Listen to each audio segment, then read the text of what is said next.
ခွန်အား YouTube Channel မှာပရိသတ်များအားလုံးမင်္ဂလာပါခင်ဗျာ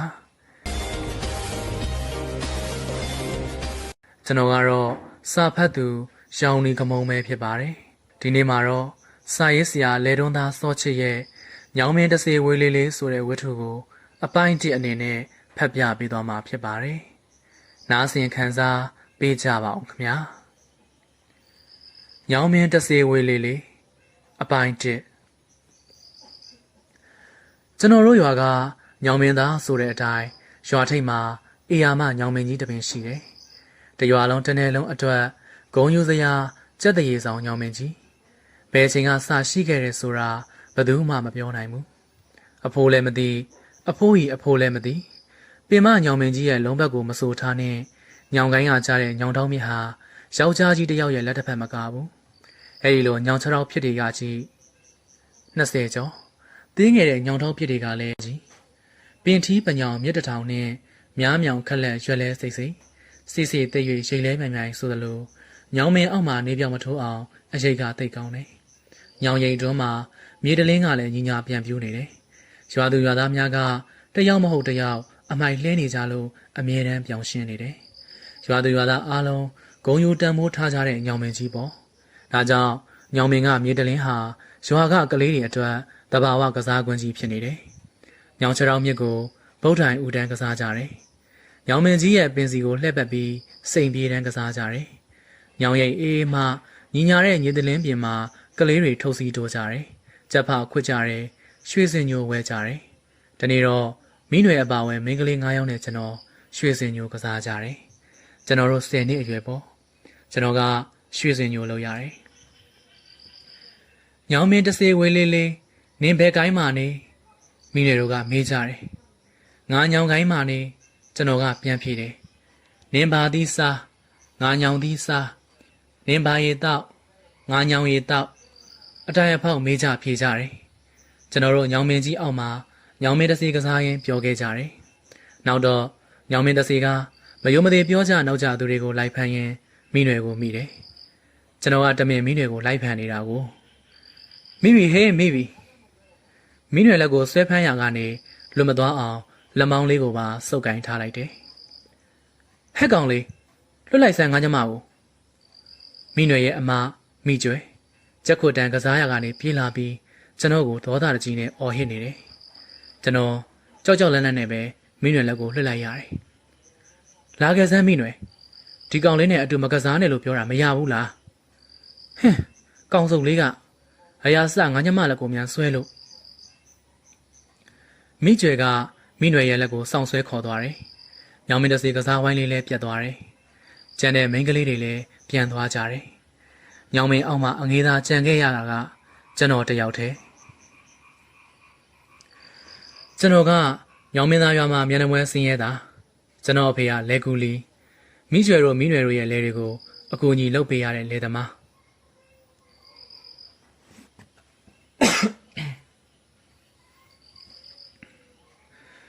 ကျွန်တော်ကညောင်မင်းသားရွာမှာမြန်နှမွဲဆင်းရဲတာကျွန်တော်အဖေကလဲကူလီ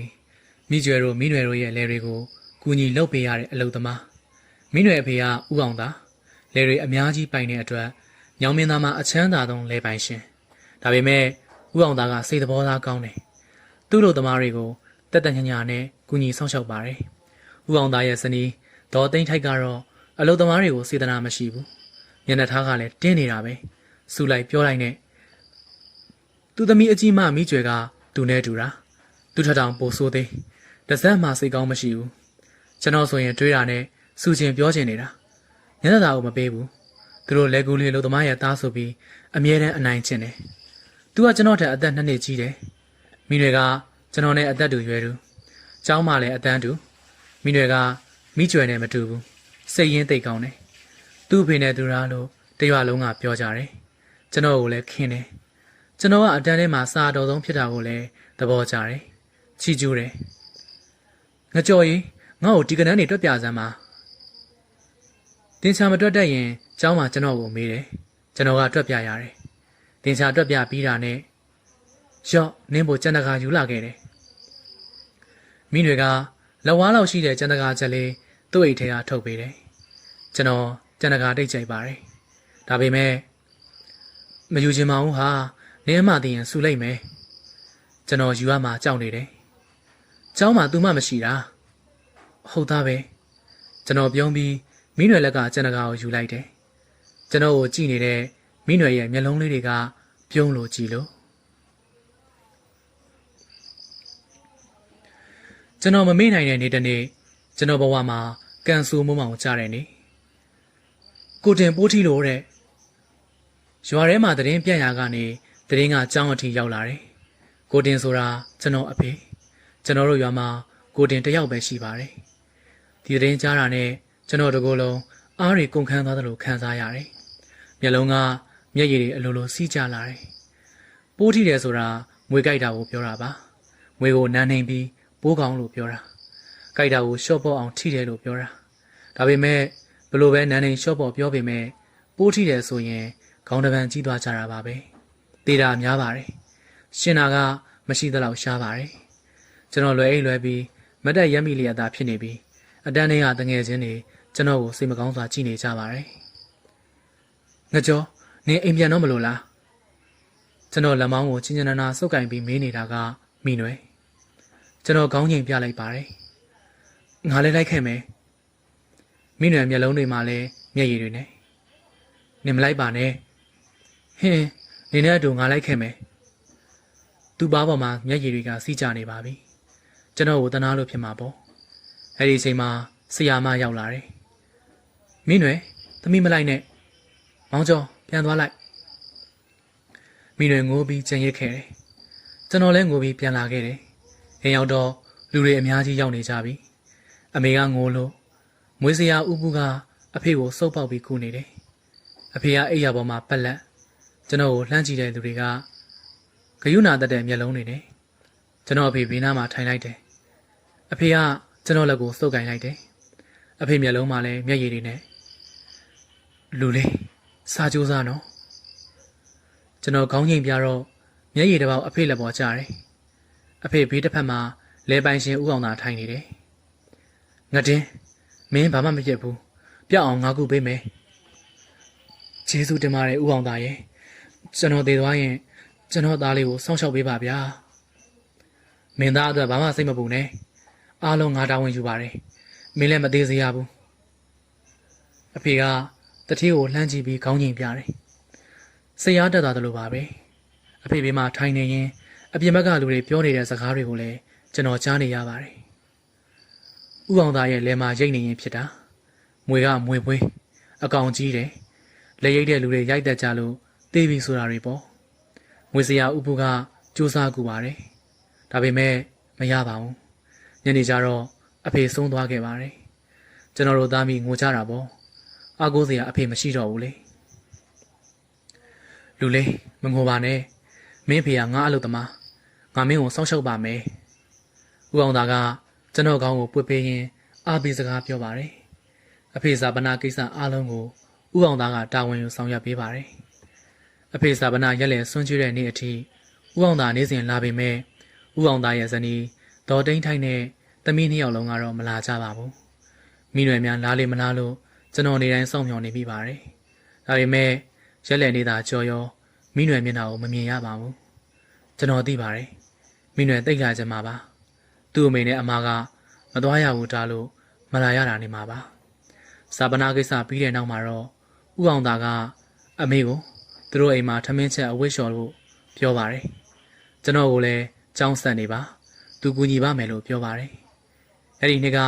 မိနွယ်ရောကျွန်တော်ပါလေးတန်းဆောင်ပွဲအောင်ပါတယ်စာမေးပွဲအောင်စရန်ထွက်ပြီး2ရက်မှာတကြံကြတယ်ညောင်မင်းသားရွာရဲ့တဘာဝညောင်မင်းကြီးအောင်မှာတကြံပွဲလေးကမမေ့နိုင်စရာတကြံရက်မှာမိနွယ်အမေဒေါ်သိန်းထိုက်တို့ကမုံလုံးရေပေါ်ကောင်းမှုလုပ်တယ်ညောင်မင်းကြီးအောင်မှာပေါ့ကျွန်တော်တို့ရွာတလေးကတင်းညံရက်တွေဆိုရင်ညောင်မင်းကြီးအောင်မှာစတိုးသေးတာအကျွေးမွေးလုပ်ကြတယ်တချို့ကမုံလက်ဆောင်တိုက်တယ်တချို့ကမုံလက်ကောက်ကျွေးတယ်တချို့ကဂျုံယိုတာကူယိုတိုက်တယ်တကြံထမင်းကျွေးတယ်မိနွယ်တို့အမေဒေါ်သိန်းထိုက်ကောင်းမှုနဲ့မုံလုံးရေပေါ်လောက်ရမှာအမေကအိုးသက်ကြီးပဲမိဖို့ဘေးမှာထိုင်ပြီးမုံလုံးရေပေါ်ထည့်ရတယ်ဆယ်ရတယ်ရွာတွေကမိန်းကလေးတွေမုံလုံးဝိုင်းလုံးချရတာပေါ့အမေရှိက ပေါ့ပွက်ဆူနေတဲ့ရင်တွေတဲအိုးကြီးထဲမှာဖြူဖြူဖွေးဖွေးမုံလုံးလေးတွေဘွားကနေပေါ်လာရင်မိနွယ်နဲ့ကျွန်တော်လက်ခုပ်တီးပြီးပြောကြတာပေါ်လာပြီဟဲ့တလုံးဟိုမှနောက်တလုံးအမေကမုံလုံးတွေကိုဆဲပြီးငပြောဖက်ခင်းထားတဲ့ပန်းကြီးထဲထည့်တယ်မိနွယ်တလုံးကောက်စားတယ်ဟဲကောင်းလိုက်တာနောက်တလုံးမိနွယ်ထပ်စားတယ်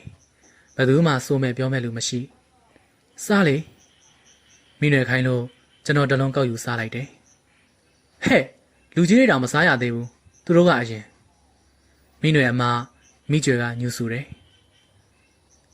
ဟဲ့ကောင်းလေးလွေရကြီးကသွားနေစမ်းလက်ရည်ရှင်ဘဝမကြမှန်းသိလို့အမေကကျွန်တော်ကိုနှင်တယ်ကျွန်တော်အမေကိုမကျေနပ်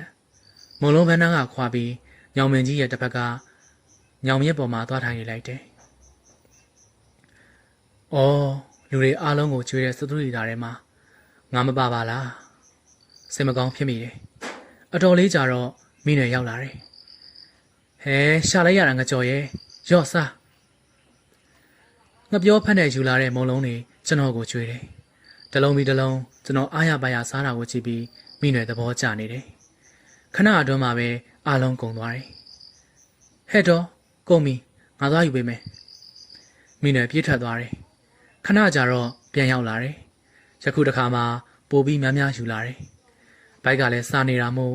စားကောင်းကောင်းနဲ့စားလိုက်တာအားလုံးကုန်ပြန်တယ်ဟဲငါကြော်လွန်လှကြီးလား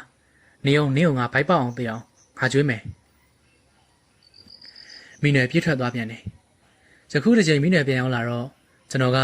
ညောင်မင်းကြီးရဲ့အမြင့်ပါးပြင်နှစ်ခုကြားမှာဝင်ပုံးနေလိုက်တယ်ဟဲ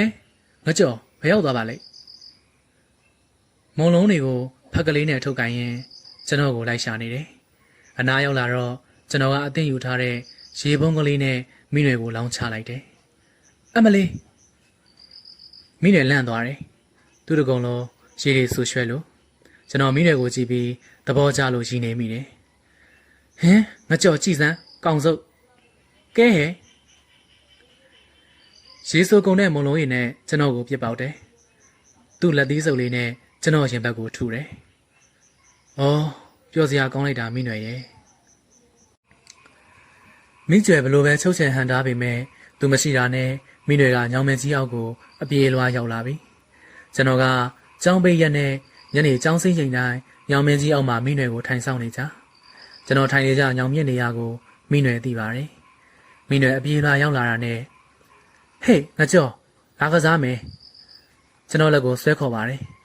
သူတငယ်ချင်းမိန်းကလေးတွေနဲ့ကျွန်တော်တငယ်ချင်းယောက်ျားလေးတွေဖြောပပကစားကြတယ်။တခြားတငယ်ချင်းတွေနဲ့လည်းကစားပေမဲ့မိနွယ်ပါရင်ကစားရတာပိုပျော်တယ်။မိနွယ်မျက်နှာလေးကပြုံးလို့ကြည့်လို့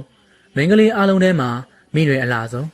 ကျွန်တော်ပြောတာမဟုတ်ပါဘူး။အားလုံးပြောတာပါ။စိတ်ရင်းကောင်းလို့ထင်ပါရဲ့။သူ့မျက်နှာလေးကအေးချမ်းပြီးချစ်စရာလည်းကောင်းတယ်။ကျွန်တော်ကိုလည်းသူသိခင်တယ်။ကျွန်တော်ကလည်းသူ့ကိုအမြဲကူညီတာကိုလက်ဥဝတ္တန်ကစားတော့လက်ဥပြောက်လို့လိမ့်မရှာ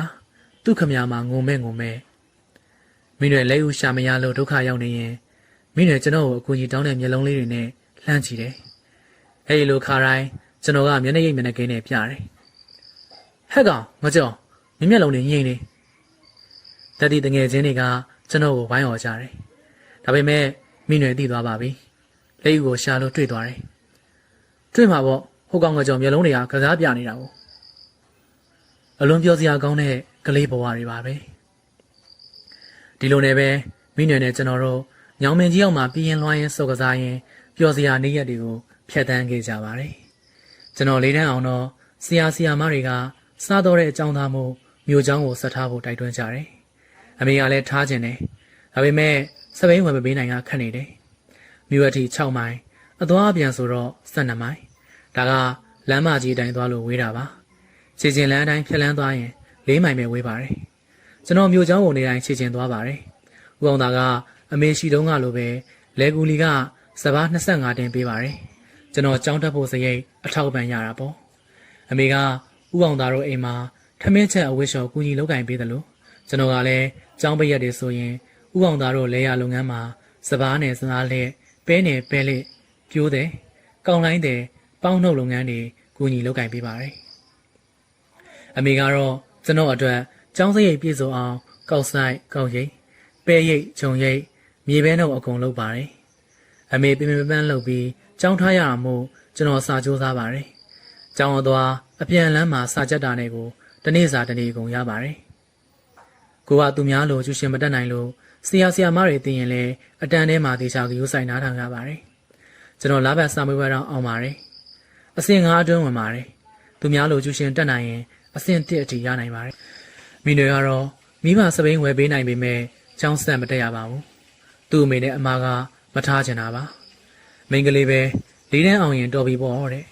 မိနွေနဲ့ကျွန်တော်တွေ့ရတဲ့အချိန်နဲသွားပါတယ်အရွယ်တွေလည်းတဖြည်းဖြည်းနဲ့အပြိုပေါ်ဝင်လူပြိုပေါက်ဖြစ်ပြီဆိုတော့ညောင်မင်းကြီးအောက်မှာကစားတဲ့အရွယ်မဟုတ်တော့ဘူး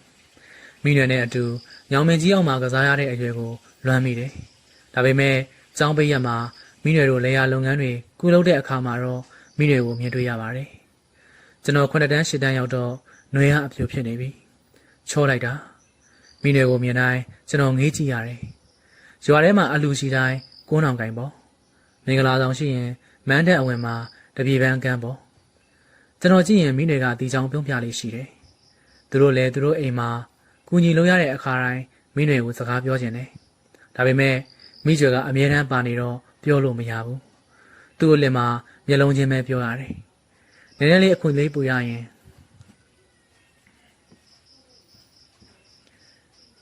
မိနွေခတိုးတိုးလေးတန်းနဲ့ခက်မြန်မြန်ခေါ်ရတယ်။ဘာလဲငကြော။သူကလည်းခတိုးတိုးပြန်ထူတယ်။ဘာမှမဟုတ်ဘူး။မိကျွေအနားလာပြီ။ကျွန်တော်လုံးလက်စာအလုပ်ကိုခက်တီတီလုပ်နေလိုက်တယ်။ရှင်ထဲမှာတော့လှုပ်လှုပ်ရှားရှားနဲ့ပြောလိုက်တာ။ဘာမှမပြောတဲ့နည်းနဲ့ကျွန်တော်တို့နှစ်ယောက်နှလုံးသားချင်းစကားပြောကြရတယ်။ဒီနေ့တော့ကျွန်တော်စပားနေနေတော့မိကျွေနဲ့မိနွယ်ညီမနှစ်ယောက်ရောက်လာတယ်။မိကျွေစပားလက်တွေပဲထွက်သွားတော့မိနွေကကောက်ပြက်မော်တက်လာပြီးကျွန်တော်လက်ထဲကိုကြံတကာထည့်ပေးတယ်။အိုးကျေးဇူးတင်လိုက်တာမိနွေရဲ့။ရင်ထဲရတယ်ပြောလိုက်ရတာပါ။ရှေ့ကမိကျွေချားမှဆိုလို့ဒါပေမဲ့မိကျွေဟာတန်ရရှိလို့လားမသိ။စပားလက်တဲ့စီသွားနေရင်ကနောက်လဲကြည့်တယ်။မိနွေကောက်ပြက်မော်ကဆင်းလာတာကိုတွေ့သွားတယ်။ချက်ချင်းနောက်ပြန်လှည့်တယ်။သူ့မျက်နှာတင်းလို့မိနွေကောက်ပြက်မော်ဘာသွားလို့တာလဲ။မေးတဲ့လေတန်းကမာတယ်။ဘာမှမလုပ်ပါဘူးတက်ကြည့်တာပေါ့မိတွေကဖြီုံကမရေရဟုတ်ကောင်ခေါ်တာမဟုတ်လားမဟုတ်ပါဘူးကျွန်တော်တို့နှစ်ယောက်လုံးဖြီတာကပြိုင်တူငါကြော်မင်းကငါတတိပေးထားမယ်နော်ကို့အလုပ်ကိုလုပ်မျက်နှာသာပေးရွှေကြီးပကံတက်မလုံးနဲ့ကို့ဘာသာကိုသိလာမိတွေအရောတော်မလုံးနဲ့ညမနှစ်ယောက်စပားတလင်းတွေကထွက်သွားတယ်ကျွန်တော်ရင်ထဲမှာမိကျွေကိုနာကြီးမုန်းတီးမိတယ်မိနွေရဲ့မောလိုက်တာကောက်ပြက်ပေါ်မှာနွားလေးကောင်နဲ့ပတ်ချလဲစပားနေရင်ရှေ့ရေးအတွက်ရင်လေးလျက်ဟုတ်ကဲ့ပါဇလန်းလေးကိုဒီမှာပဲခိတ္တခဏရနာလိုက်ရပါတယ်နောက်ရက်တွေမှာလည်းဆက်လက်တင်ဆက်ပေးသွားမှာဖြစ်လို့နားဆင်ခန်းစားပေးကြပါအောင်ခင်ဗျာနားဆင်ပေးခဲ့ကြတဲ့ပြည်သူတဦးတယောက်ချင်းစီတိုင်းကိုလည်းကျေးဇူးအထူးတင်ရှိပါတယ်ခင်ဗျာ